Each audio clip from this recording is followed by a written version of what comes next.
Hello guys, কেমন আছো সবাই? আশা করি সবাই ভালো আছো। আর আজের মাঠে চলে এসেছি খেলতে। অনেকদিন পরে একটু খেলতে এলাম মাঠে। তো আমি সবথেকে বেশি ক্রিকেট খেলতে ভালোবাসি। তো ব্যাট করতে পারছিলাম না, তবু একটু চেষ্টা করছিলাম। অনেকক্ষণ পরে একটা মারলাম 4। আসলে আমি তো ডিসেবিলিটি, তাই জন্য আমি খেলাধুলো থেকে সবসময় দূরেই থাকি। তো আজকে কি মনে হলো একটু খেলি। তো অনেকক্ষণ পরে পরে একটা করে বল মারছিলাম। ছোটোবেলায় খেলতাম।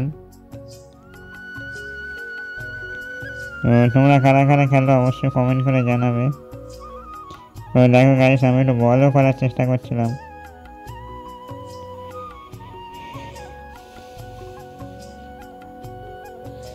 তোমরা কারা কারা খেলতে ভালোবাসো অবশ্যই কমেন্ট করে জানাবে। কারা কারা ক্রিকেট খেলতে ভালোবাসো, কারা কারা ক্রিকেট খেলো অবশ্যই কমেন্ট করে জানাবে। আর আমার এই ভিডিওটা কেমন হয়েছে অবশ্যই কমেন্ট করে দেবে। ফেসবুক থেকে যারা দেখছো তারা ফলো করে দেবে, যারা ইউটিউব থেকে দেখছো তারা চ্যানেলটা সাবস্ক্রাইব করে দেবে।